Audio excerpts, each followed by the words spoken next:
Okay, welcome everyone to Thursday. Correct, Thursday meditation.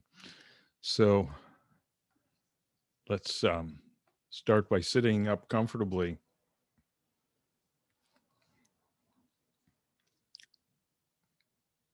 Check out the body, loosen it up.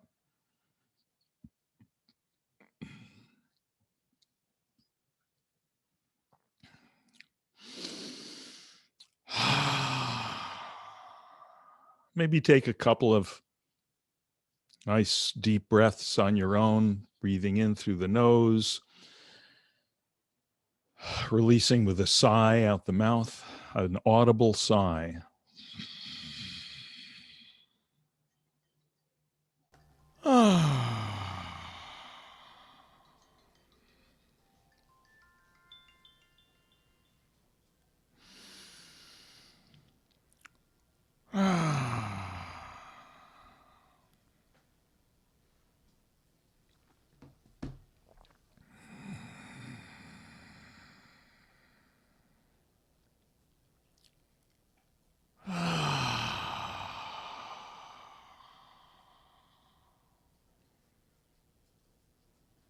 Usually we don't sigh like that until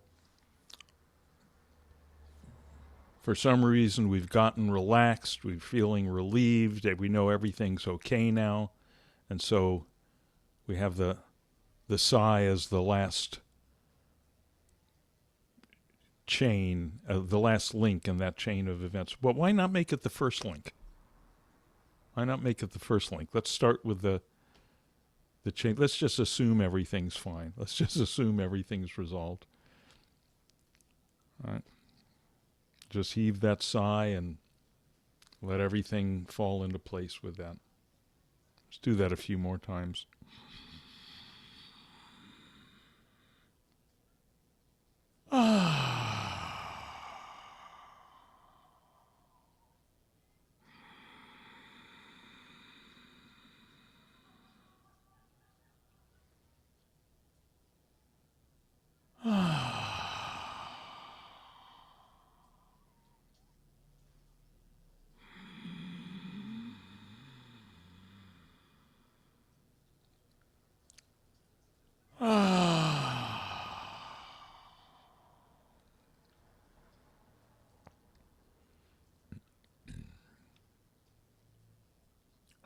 Okay. And now just leave the breath alone. Let it take care of itself. Let everything take care of itself.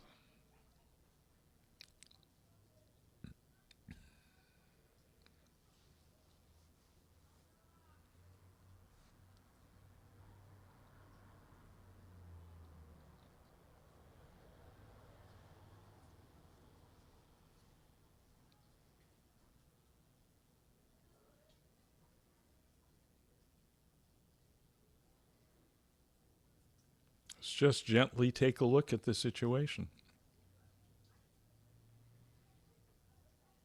Are we present? Well, yeah, it's not past or future. Are we aware? Well, yeah, you're hearing the question. So here we are in present awareness. Nowhere else to go. May as well park it right here.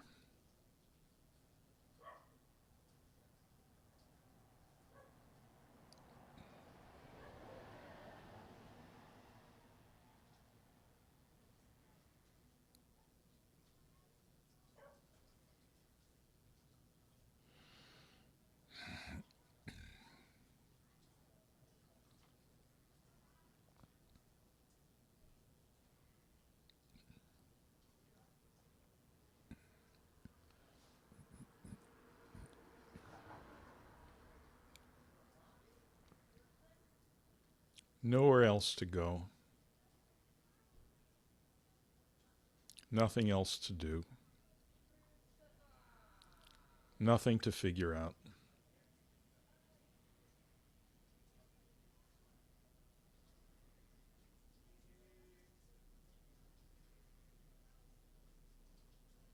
no strategy to implement.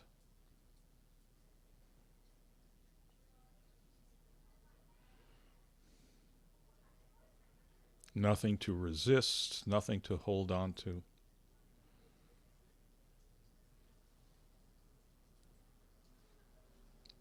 Just remain as you are. That's simple. Just be as you are. Just be.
Please notice that there's only two things going on here, we could say. There's awareness, and then the objects of awareness.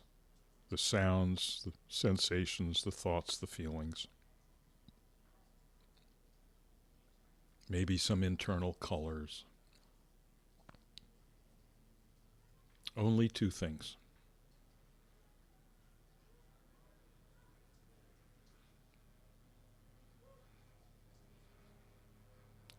What is the awareness like? Let's notice that. It's like open space. Open, aware space.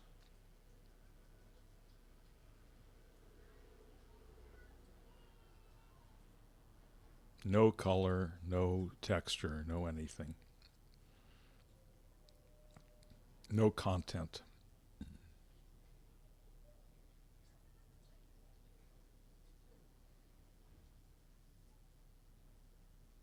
The objects of awareness, as they move around within this space, what are they like?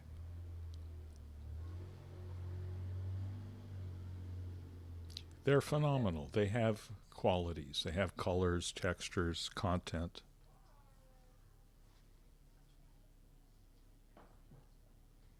A thought about work is different from a thought about play or family.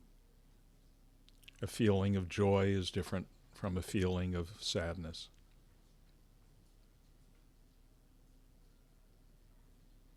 Yet they're all the same in that they're all phenomena. They're all just a bunch of qualities moving around within this awareness which has no qualities.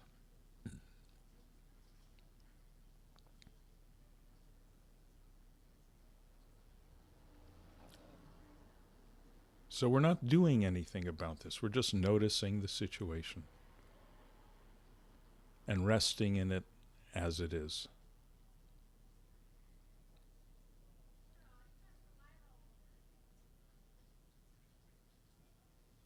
And the one thing that's different from our usual activity is we're not glomming onto any of the objects of awareness. We're not glomming onto this thought and rejecting that thought. We're not favoring this feeling and rejecting that feeling. We're just letting it all come and go as it comes and goes. And we're resting in the part that we usually forget about, the open space of awareness.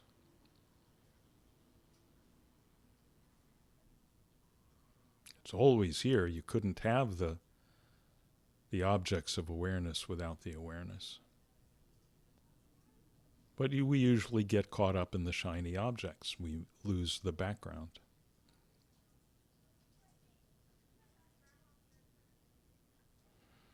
So for once we're resting in that silence that's always there in the background, the silent,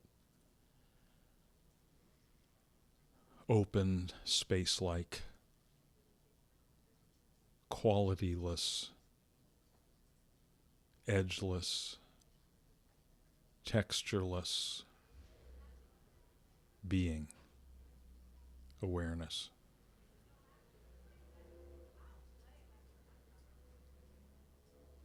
Resting in that. Resting as that. Because that is actually what you are.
Now, let's look a little bit more as we continue to rest. We're not going to do anything additional. We're not doing anything at all. Just resting in this awareness. But as we do so, let's just notice a little more about the situation we're resting in.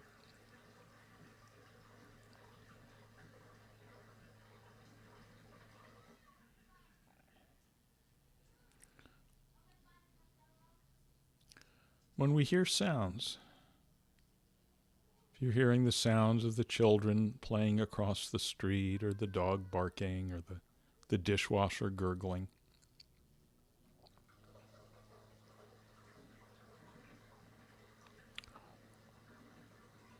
what is your experience made of? If you're hearing the dishwasher gurgling, is your experience made out of water? If you're hearing the dog barking, is your experience made out of fur and, dog DNA, dog flesh?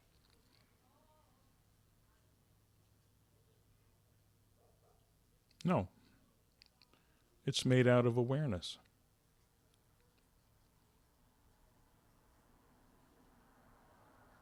We don't really experience the dog or the dishwasher. We experience hearing. And we assume there's some dog or dishwasher out there somewhere creating a sound that we hear. But we don't experience that. We experience hearing.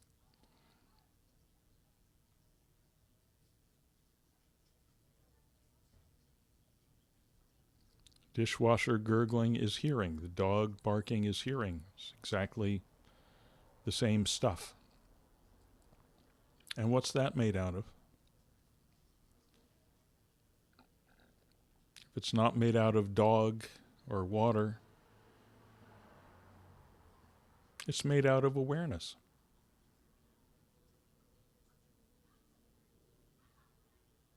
The hearing is featureless awareness,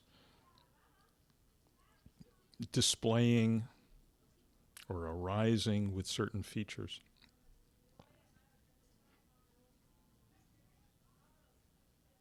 Like the flat ocean of awareness arising in waves of hearing dog, hearing dishwasher.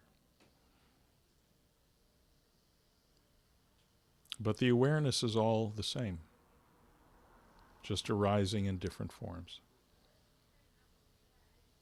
It's the same stuff, just awareness.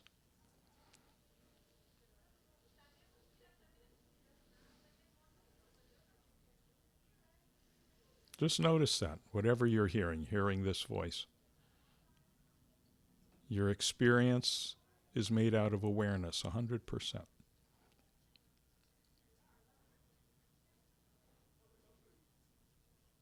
Again, nothing to do about that, just noticing the situation and resting in it.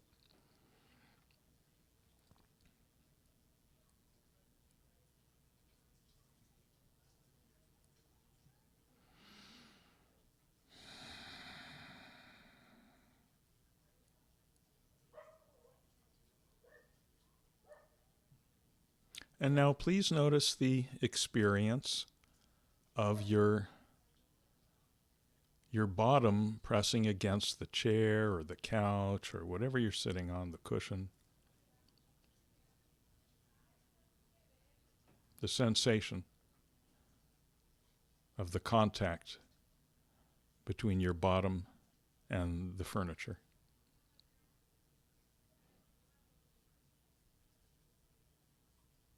Just noticing.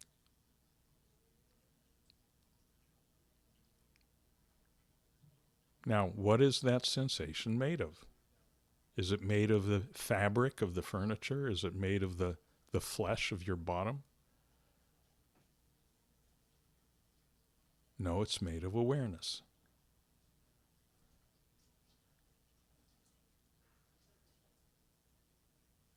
We don't experience the dog, we experience hearing the sound that we connect with the dog. We don't experience the couch, we experience the feeling, the sensation that we associate with our butt pressing against the couch. So, feeling, just like hearing, sensation, another form of awareness. The flat ocean of awareness arising in the form of that sensation. Just noticing.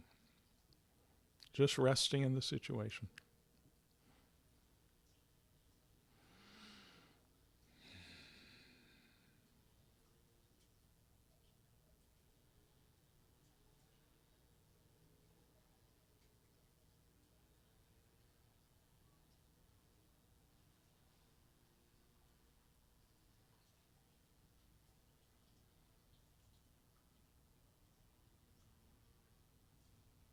And of course, the other senses are all like this.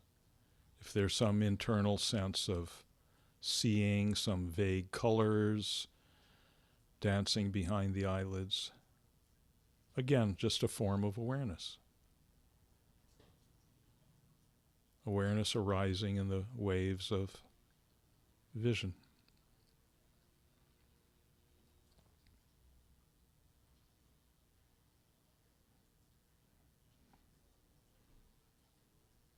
When we have a thought, if we think of a bowl of soup, or we think of a bowl of sand, is the one thought made out of soup? Is the other thought made out of sand?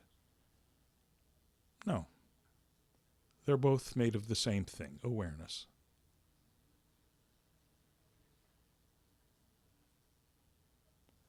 The same thing with feelings, a feeling of joy and a feeling of depression. Both made of the same awareness, just arising in different forms.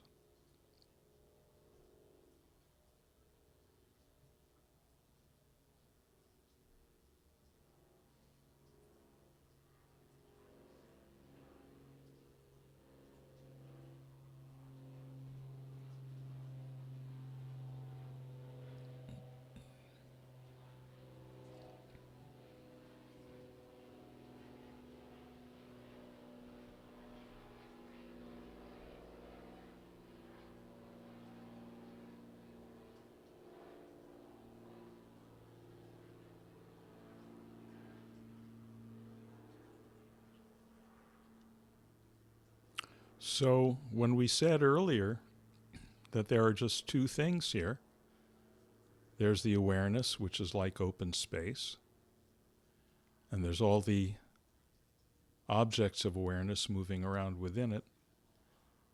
Now we can revise that. There's really only one thing. It's awareness moving around within awareness. Waves and currents of awareness rising within the ocean of awareness.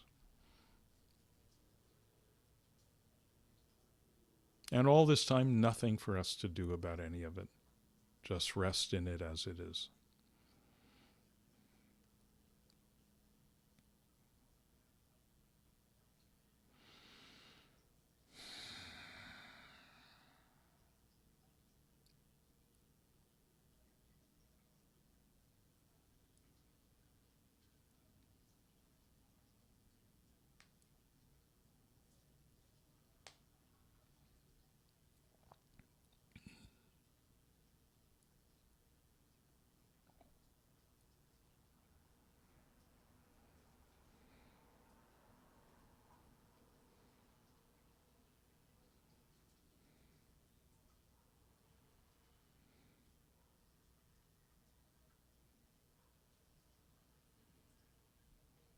One more thing we can notice. We have this awareness, which is, as we've said, the I, the experiencer, the open space. And then we have the awareness of, say, the hearing, say, hearing this voice.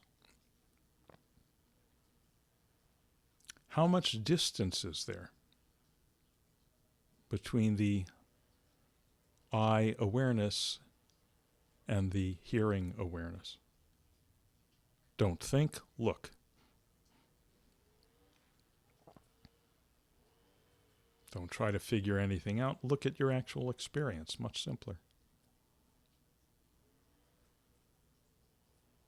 How much distance is there between the eye awareness and the sensation of your bottom against the seat awareness? And of course, that's like saying how much distance is there between the wave and the ocean. It's zero.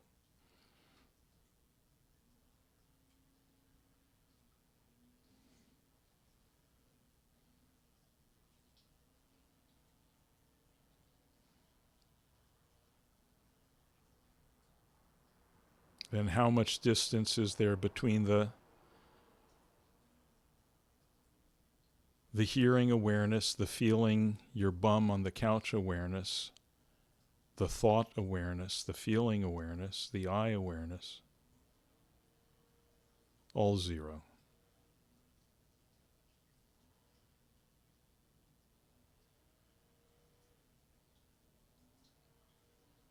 There's only this one thing. How can it be even 1 millimeter distant from itself? And nothing for us to do but rest in it as it is.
And as always, take a few minutes before you slowly open the eyes.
Okay. If you're still opening your eyes, that's fine. Take your time. Always take all the time your body wants.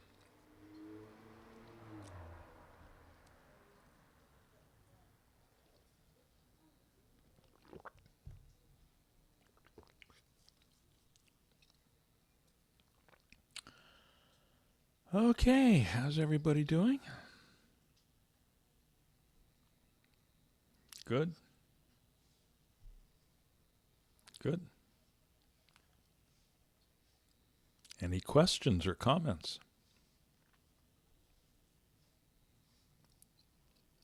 Yes, Peter, please. How could I not have a comment? How indeed. Uh, that was really good for me, the inquiry into awareness, because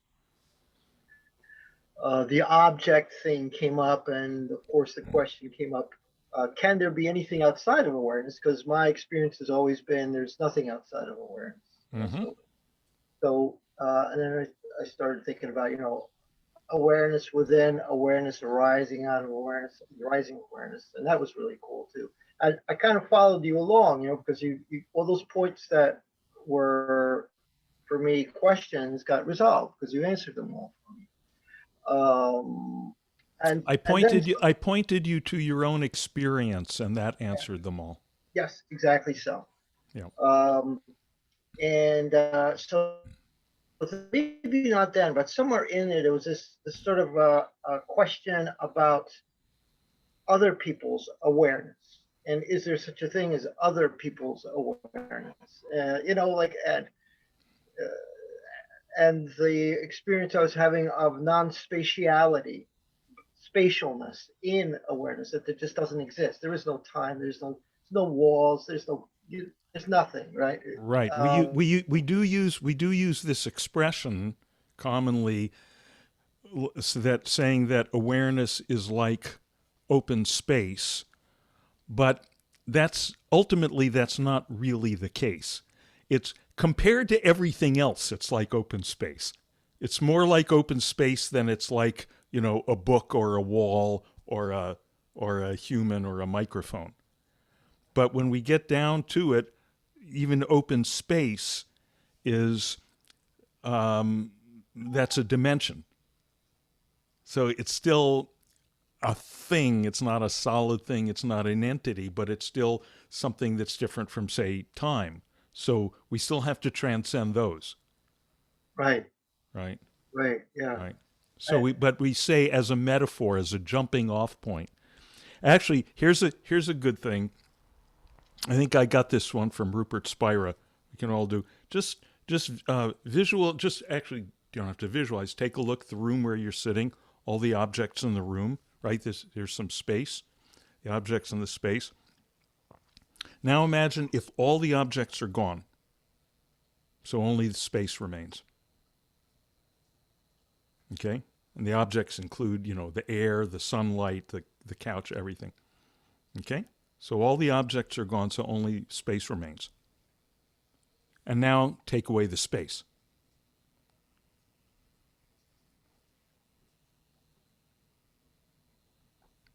Okay. It's something to play with. Something to play with. Maybe come back to that on your own. Okay, please go ahead, Peter. and I was getting to this. This is another kind of thing that came up for me, and I'm still thinking in terms of awareness as something in my head. That's kind of like, I think, typical. Like it's something to do with my thought path. My brain generating some sort of Right. physical state. Right. Then I thought about everybody else and their experience of awareness, and Right. then of course there was this kind of art that I've had this before, and there's this big question: is there just only one awareness? Do we all kind of is there individuality first of all? Do we Mm-hmm. all share? I'm using the word all. Maybe there is no all. Is there just a sharing of spaciousness, or whatever you want to call it? So my question kind of comes down to individual awarenesses. Do they really exist? And if not, then how can I understand that? Is that an experiential thing? Because I think it probably really is. You know, how can I visualize it in terms that it kind of makes sense to me? I suppose that's what I'm getting at.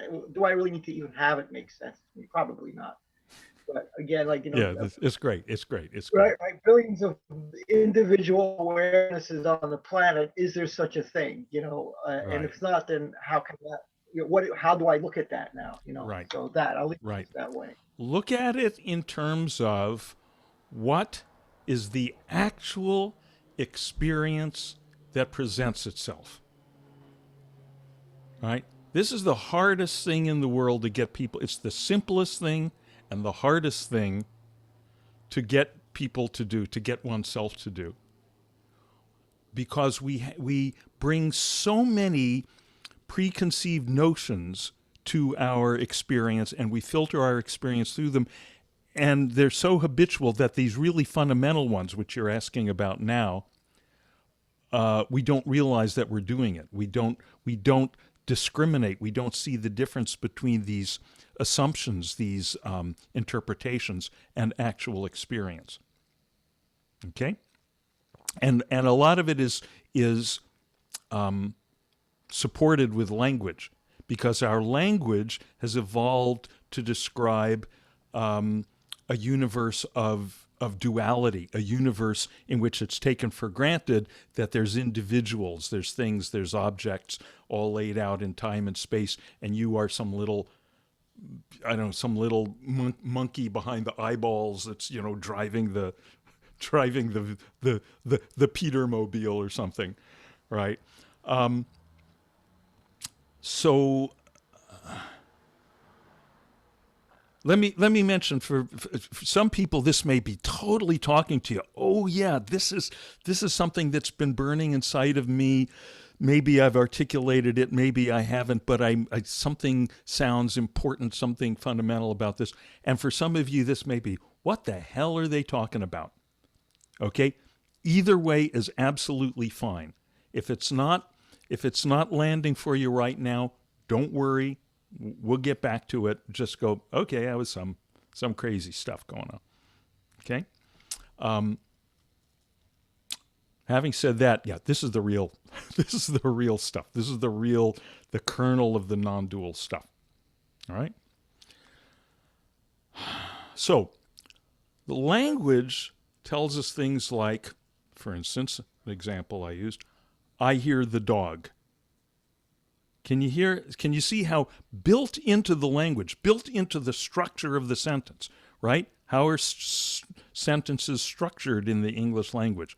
Subject, verb, object. We learned this in, the 4th grade or something, right? Subject, I, object, dog, and there's a verb that links them here, right? So it seems very clear. There's these two things, and there's this action that joins them. But is that our actual experience? Do you hear a dog? Do you hear a dog? And you might pet it, and you say, now I feel the dog. But is that the same experience as what you heard? No. So it's truer, it's more nearly true to say, I hear the sound of the dog. Right? I hear the sound of the dog. But even there, you see, there's an assumption. There's an assumption that there is a universe, an external universe of objectively existing objects independent of our awareness of them. Okay? That's the fundamental unexamined assumption that we all live on. And for day-to-day life, it's perfectly well suited. Right? But if we want to get down to some kind of real, serious, fundamental, non-dual reality, we have to look into those assumptions. There's an externally existing universe, objectively existing objects that are there independent of something I call me. Okay. Now, pay close attention to this. I'm not asking, is that true or is that not true? I'm not asking, is it true that there's an objectively existing universe of object made out of stuff called matter, independent of your awareness of it? Is that the case or not? I'm not asking that. What I'm asking is, do you experience that? Is that your actual experience? Don't think, look at your experience right now. Do you experience, what do you experience?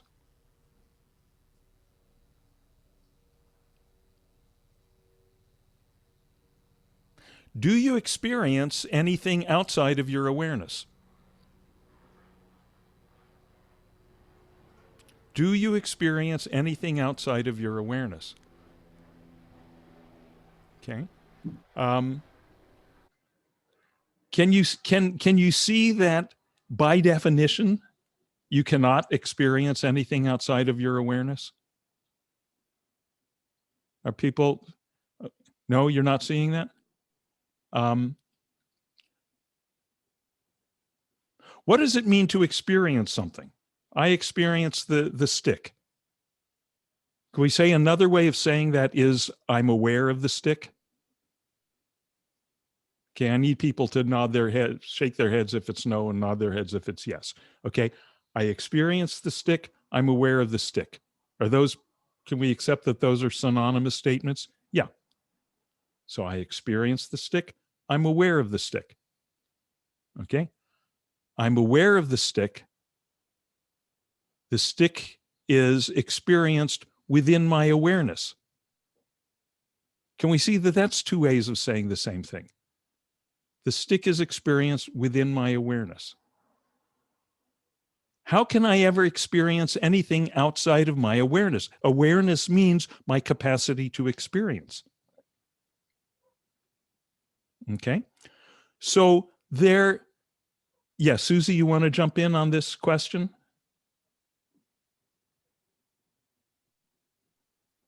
Yeah, it brings the question about the birth, like birth of me.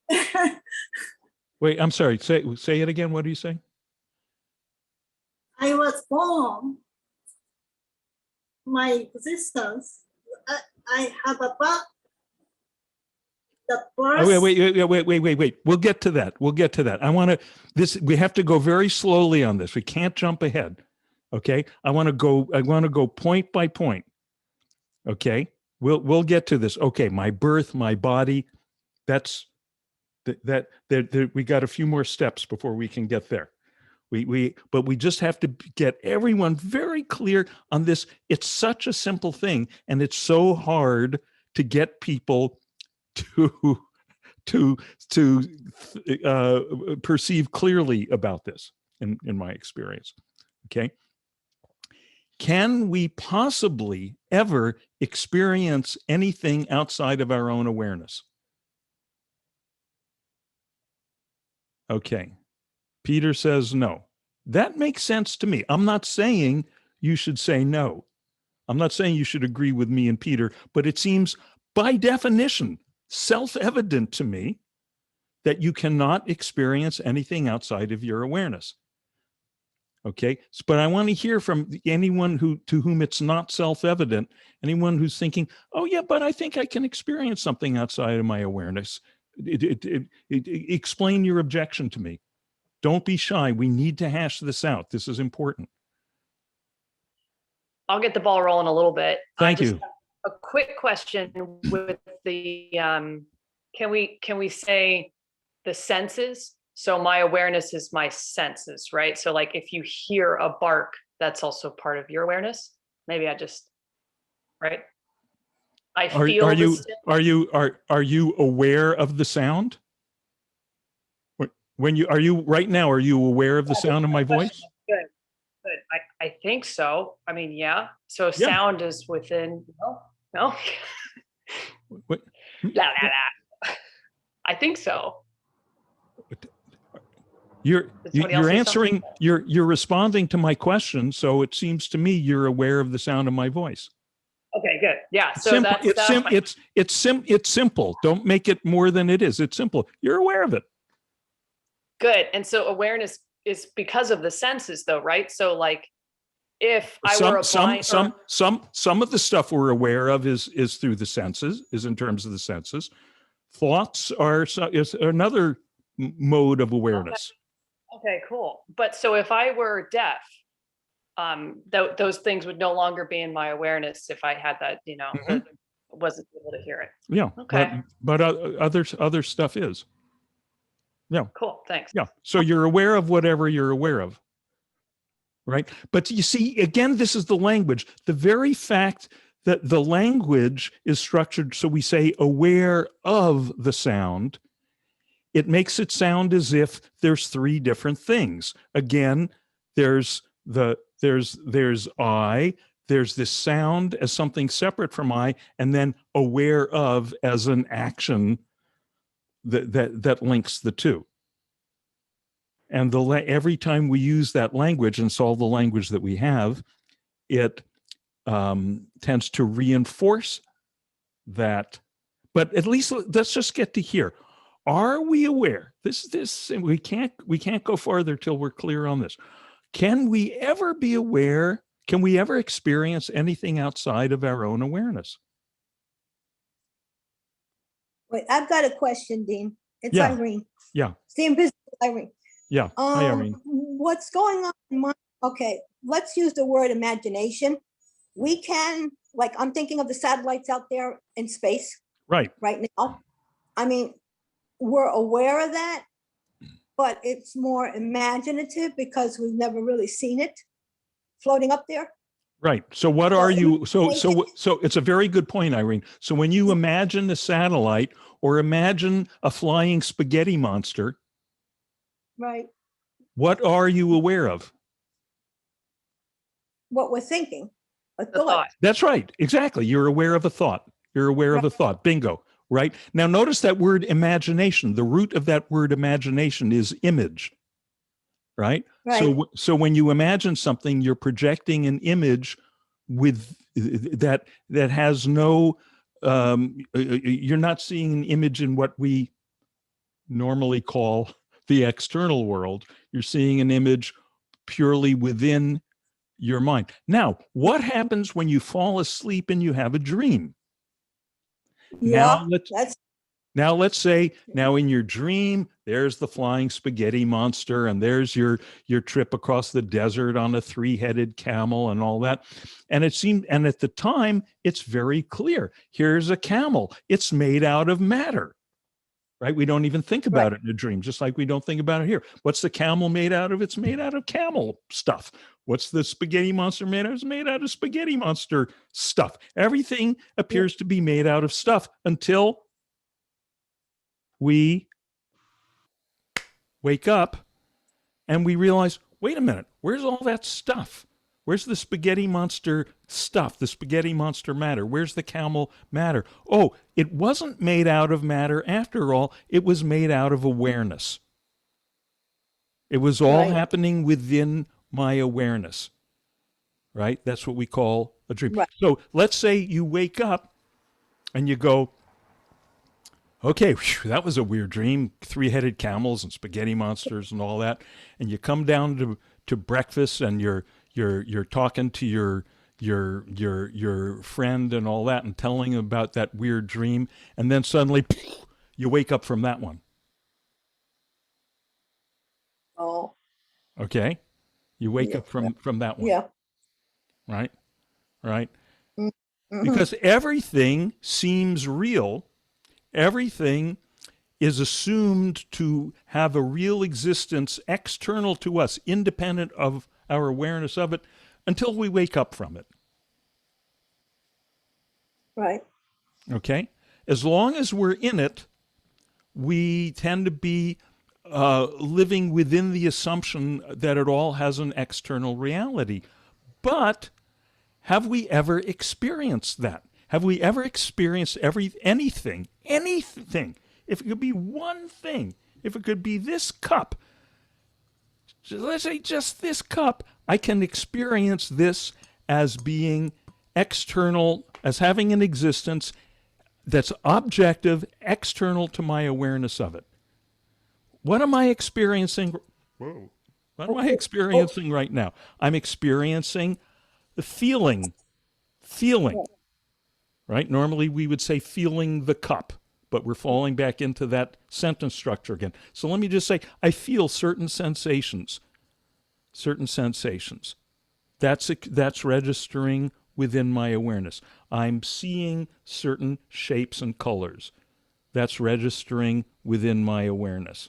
I'm having certain thoughts. Oh, it's a cup. I've seen cups before. I've drunk water from this cup. I'm doing it now. All that drama, all that is taking place where? Within my awareness. Can I possibly ever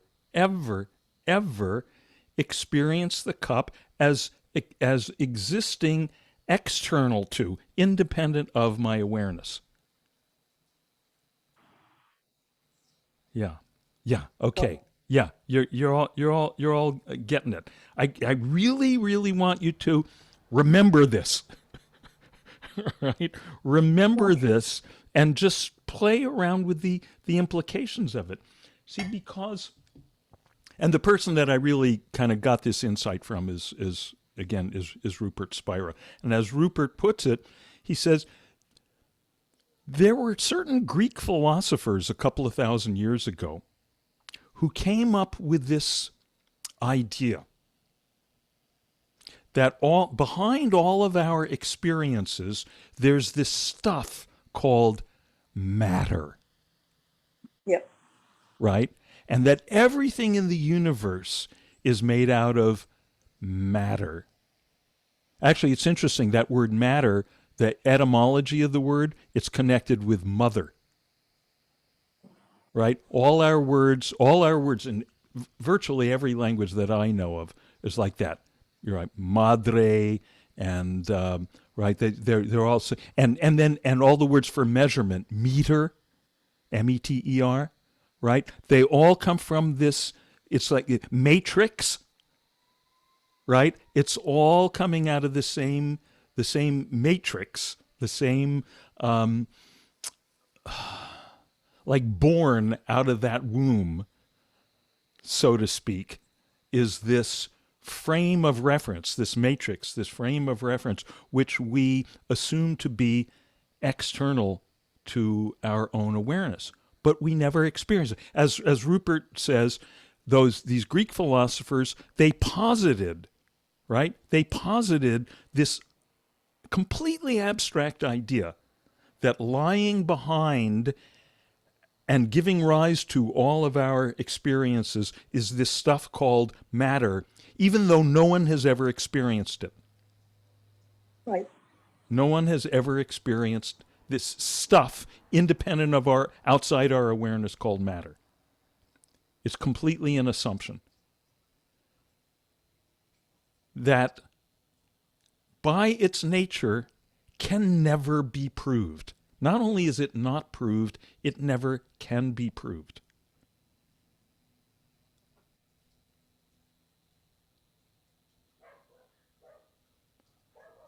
So what? So what? We're just playing with metaphysics here? We're just mind tripping here? Or is there some implication for our life here? Super liberating, right? You feel some liberative power Exactly. in that insight somehow? Yes. Yeah. Yeah. And that's really, really good, Kristen. And I would really invite you all to look into that, play with this insight. Look around, keep looking around at your own experience, because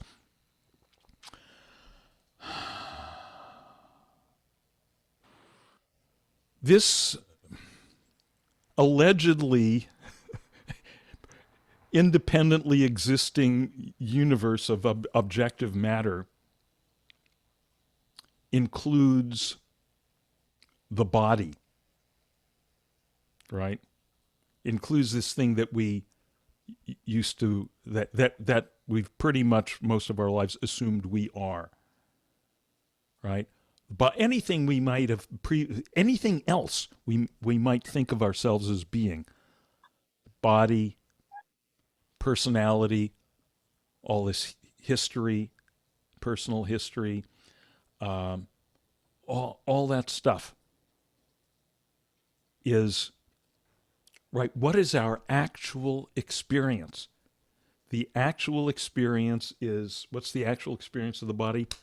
Sensation, right? Some feeling, some hearing,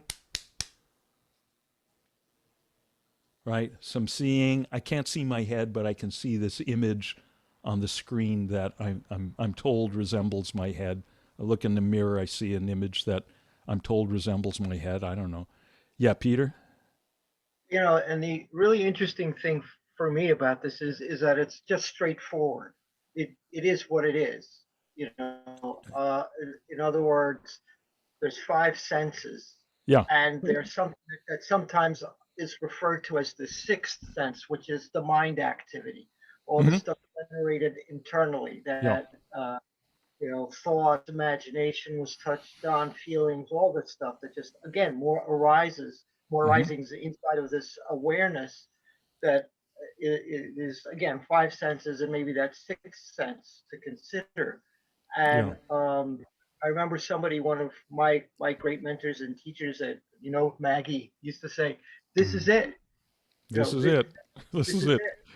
She used to say Maggie was my late first wife, who was a wonderful teacher in her own right.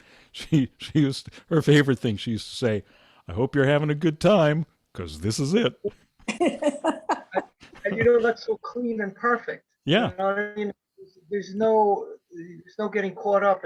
This is kind of when you look at it and you inquire it and you start really observing it and experiencing it, you find that this is what it's completely simple. It's completely simple and straightforward, but we have to unpack it for a while because the assumptions that people carry around are other than that and have more complexity, and we have to unpack that to deconstruct the complexity to then come back and just rest in the simplicity of this is it. Right. If that makes any sense. Right, like it's heavily dominated in that sixth sense, right? Like Peter was saying, like it's even more heady than it is touch, or that's the one where it all lies, and then within that, it lies in the projections and the matter that we have, you know. Yeah, I mean, at least with the senses, I mean, within the framework of this particular universe or dream or whatever we're living in here, at least within this framework, seems to be a certain degree of honesty of the senses, whereas the thoughts, you can think any bullshit you want, right? I mean, look at the dramatic demonstration we're getting of it. We get these people, you know, a murderous insurrection storming our capital, and now we have people telling us, oh, these were just tourists. They were hugging and kissing the police, not beating them with flagpoles. And there are millions of people in this country who believe that, right? Rather than their eyes. So yes, so thought can be anything. So so where are we? So that's what meditation really does for you, right? It gives you a break from that dominance of the thought. I mean, are there meditation exercises where you can, well, that's probably, is that when we pregame with moving or touching? Yeah. Yeah. I mean, there's what you just said, Kristen, is true. Yeah. Meditation does that for you. It gives you a chance to transcend thought, not necessarily get rid of thought. That, you know, people think meditation means having to flatten out all the waves of thought on the surface of awareness, but rather we transcend, we sink into the silent, thought-free regions beneath that, and just don't much mind about the stuff on the surface. And that's much more useful, because then we can come back into life, and there's the thought going on, but there's this much bigger, vaster space of silence that is really what we are. So yes, but having said that, Kristen, anytime you find yourself saying, oh, so this is what meditation does for us, that's true and more. It's like they say, if you've ever taken an improv class, they say the key is yes and, right? Yes and, right? And it just keeps getting deeper and deeper. I mean, I haven't found the bottom of it for sure. All right.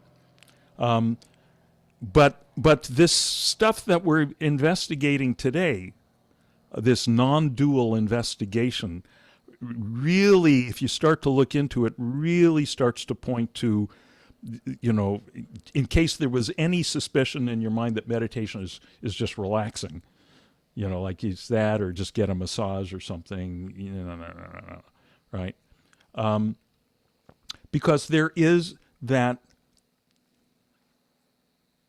when the world of so-called matter, the world of so-called externally existent objects, starts to be revealed as nothing but waves of awareness arising in these different forms. As you said before, Kristen, there is something profoundly liberating about that.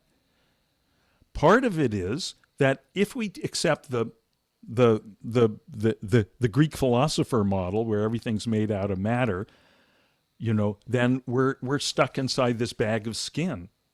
That's confining. That's claustrophobic. There's this huge world, this huge universe of places where I'm not, of things I'll never get to do, and I'm just stuck inside this little thing. Of course, people drink. We're all kind of parallel to what you said. Say it again. It's parallel to what you said to me and Susie on Tuesday with the ego, which is also extremely confining, just like the body of. Yeah, I mean, this is the same thing, just a different word. Yeah, ego is the story. Ego is a story. Ego has no substance. Ego is the identification with a separate self.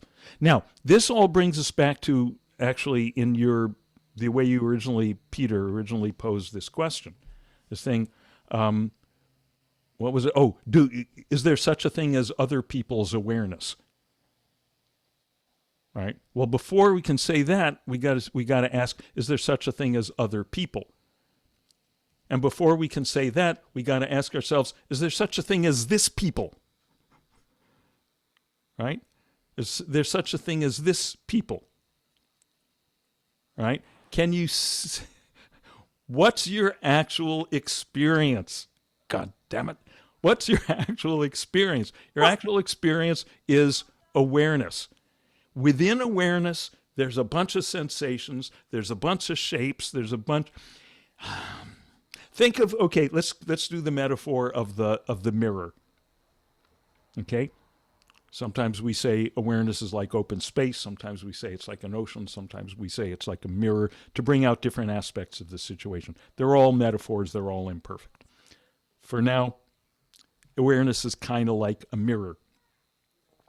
Okay? All this stuff comes and goes within the surface of the mirror. Here's a blue object, here's a red object, here's a square object, here's a triangular object. The mirror is none of those. Let's imagine it's a mirror with no edges. Okay? Mirror with no shape. So it's not any of those shapes. It's not any of those colors. It's just pure reflectivity. Right? That's what awareness is. Like, it's the pure capacity to experience. Right? Part of what's imperfect about this model of the mirror is we're still assuming there's external objects. Right? But let's leave that alone for now.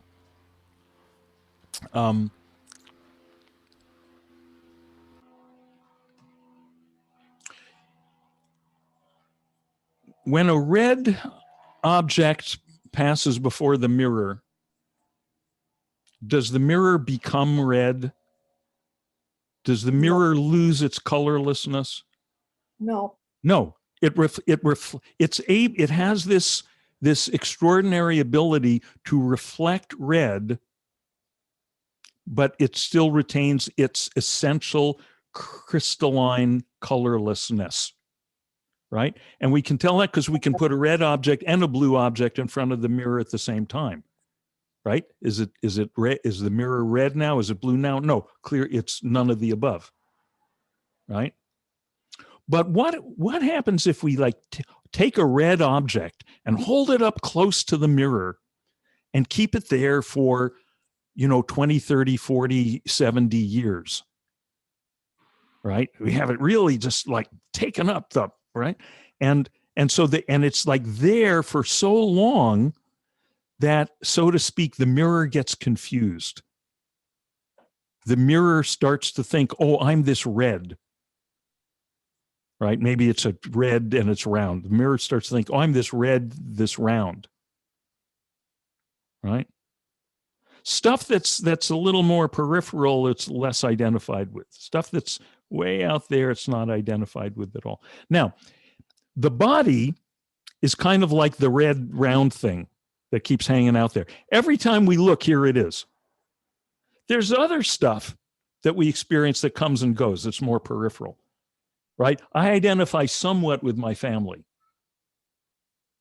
I identify less than that with, less than I identify with my family, I identify with my neighborhood. Less than I identify with my neighborhood, I identify with my country, and so forth, right? If I read in the newspaper about someone on the other side of the world that got, drowned in the monsoon, I can work. And there are, Peter, as you know, there's these, techniques in the Vajrayana tradition for developing compassion and that, feeling of reality of the person on the other side of the world that's drowned in the monsoon. But day to day, do I feel the reality of that and the import of that as much as if it happened to a member of my family? Of course not. And certainly I don't feel it the way I would feel it if it was happening to me. Right. So we identify with this thing because it's hanging around, dominating the mirror for all these years, every time we look. Right. And therefore, we become very freaking attached to that thing. Therefore, we start to feel, oh, if this thing ever went away, that would be a disaster. That thing is me. Even though this is a thing that is an object of awareness. Who experiences the body? I do. I do. Who am I? Who am I?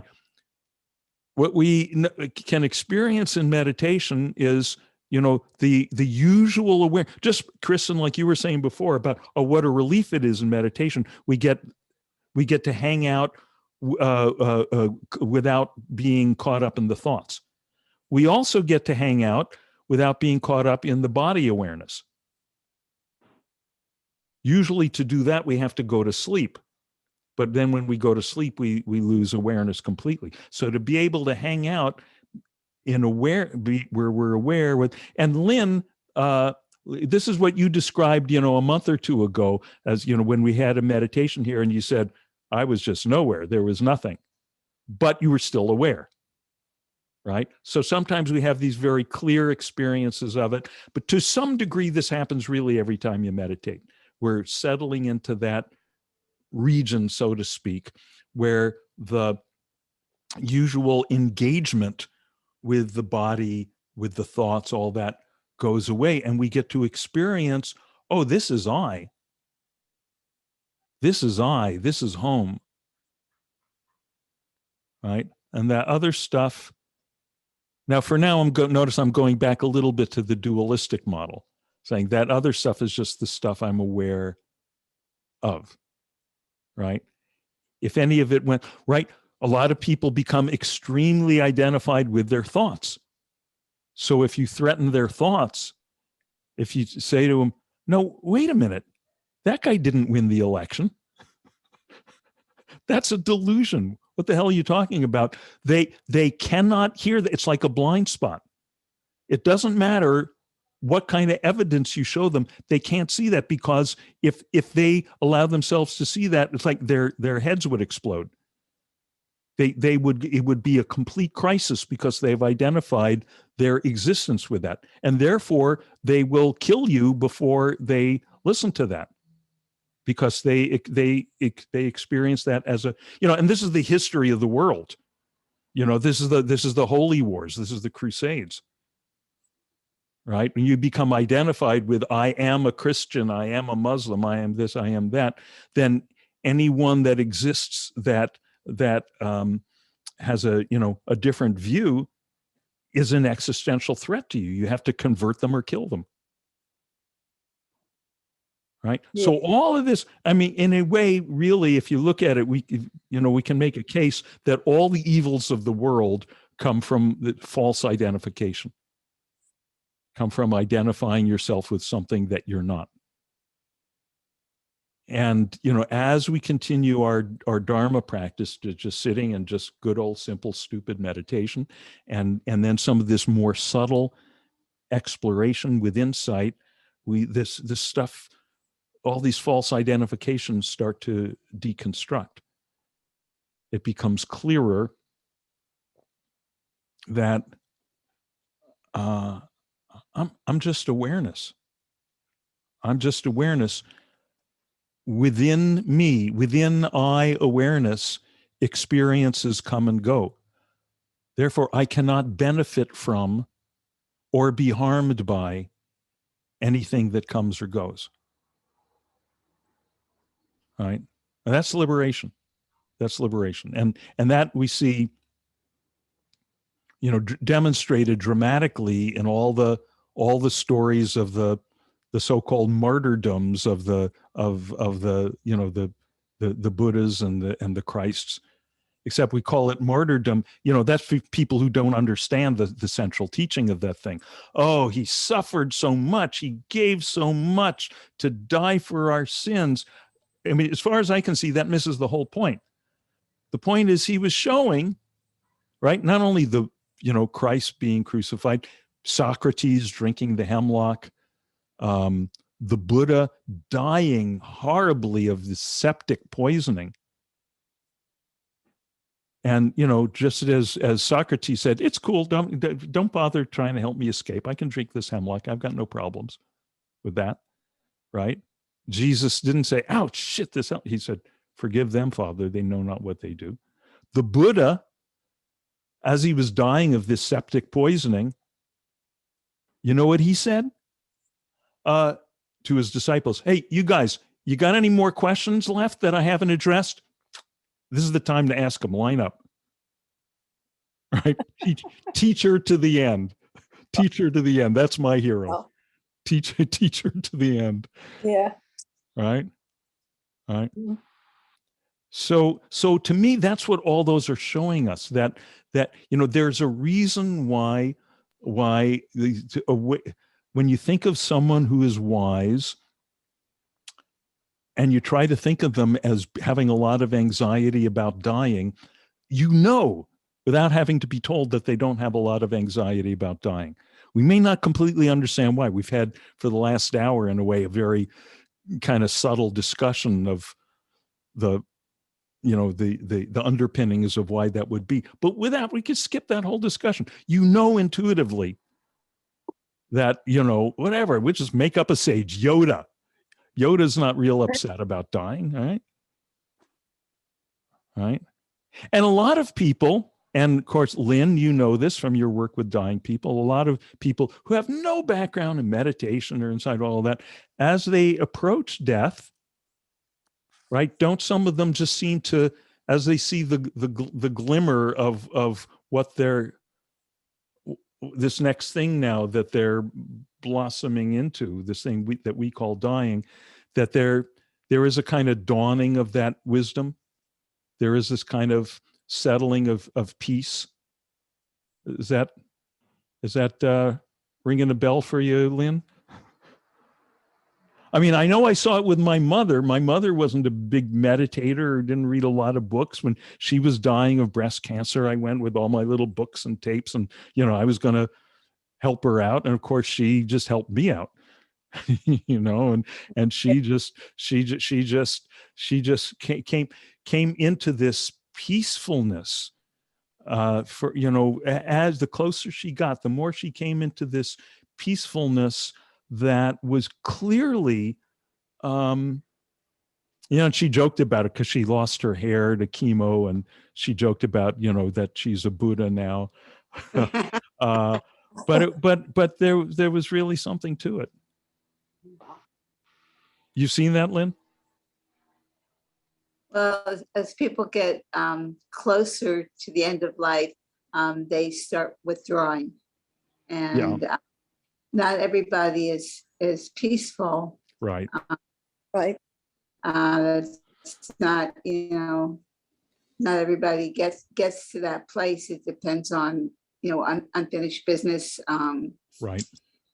problems with unresolved problems, unresolved issues, but people do talk less and less. They sleep more and more, Right. and they appear to be really not that present. Mm-hmm. Not that present. Some people, Right. not all. Everybody has their own path and their own way. Right. Right. But yeah.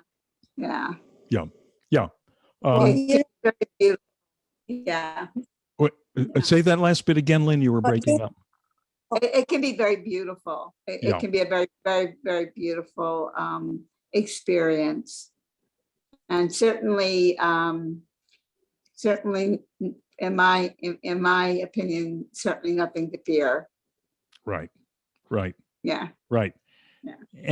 But you knew that without hearing any of this blah, blah, blah from me. Right. You just knew that from being around it. Right. You just, yeah. I mean, there's certain things that there's certain things that you come to understand without it being verbalized. yes. Right. There's no verbalization involved at all. Yeah. Right. Yeah. That's the real stuff. That's the real stuff. But one lama, once I saw this great tape of a video of this one lama when he came to Harvard Divinity School to give this talk, and he sat down, he looked around, he said, well, there's really nothing to say. But he said, but we're all gathered here, so I suppose some words will be spoken. and then he spoke for an hour. So yeah, the real thing there, you're right, it's completely nonverbal. And another really excellent point, Lynn, that you make is that it depends on the person. Do they have unfinished business? Do they feel unresolved? And in that sense, a big part of what we're doing here with our own practice and our own meditation is we're getting resolved, on these very deep levels, almost, sometimes it feels like, on a cellular level.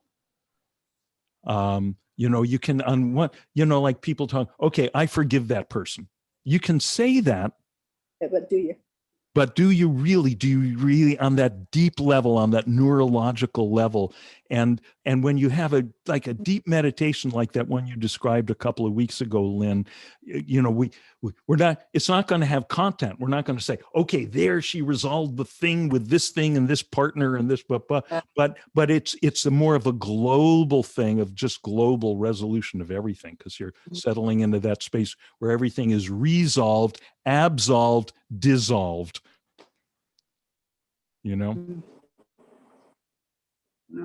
Anyway, Dean, yes, this Irene. Irene. I wrote down on a napkin, and I've been taking care of that little piece of paper for like ages. On July 6th, after Thursday, I brought up, the coma. Okay. And I said, oh, gee, should I have brought it up or not? Right. So, because I was in an accident, in a coma for 7 days. Right. So I realized after that, this is after 40 years, I realized after that session that we had, I wrote down, my mind was aware, but my body wasn't. Mm-hmm. but my mind was aware of what was going on Mm-hmm. because it was brought back to me. Mhm. Okay, so I mean, I wrote that down after the session that we had. Mm-hmm. That, you know, the mind is aware when you're in a coma. I just had a friend that had to be, well, my daughter had a friend that had to be put out. But I don't like when they pull the plug on people because you never know what's going on. You never do, Right. you know. Okay. So Irene, this is a really fascinating, very rich area, but it's 6 o'clock. So it's time to let everyone go. It's 9 o'clock here. It's Yeah, always right. late. Wherever you are, whatever time zone you're in, it's quitting time, and I always like to respect that. Oh, I didn't know. Okay. Okay. But I just wanted to, you know, that has a lot to do with awareness. Yes, it does. It has everything to do with awareness. Bring it up again, but not at the end of the session. Okay. Okay. Oh, okay. May all I didn't beings, know. may all beings swiftly realize that which they are, that which has no cause to fear, that which literally has nothing to fear because there is nothing outside of itself. There's your liberation, Kristen. Literally, there is nothing, what you are has nothing to fear because there is nothing outside of what you are.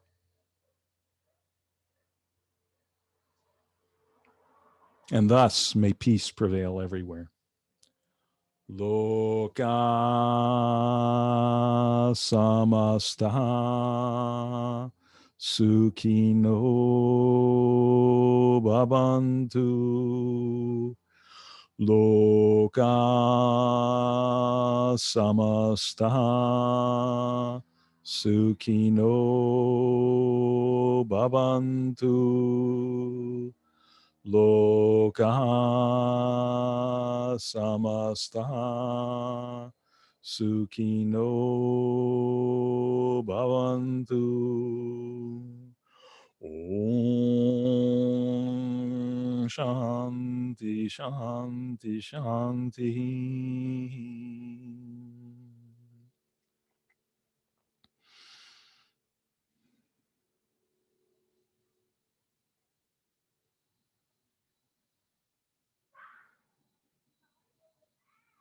Thank you, everyone. Thank you, Dean. Yeah. Call me. Enjoy being, and Lynn, are you going to call me or I'm going to call you? Call me. I'll call you. Okay, Okay. good.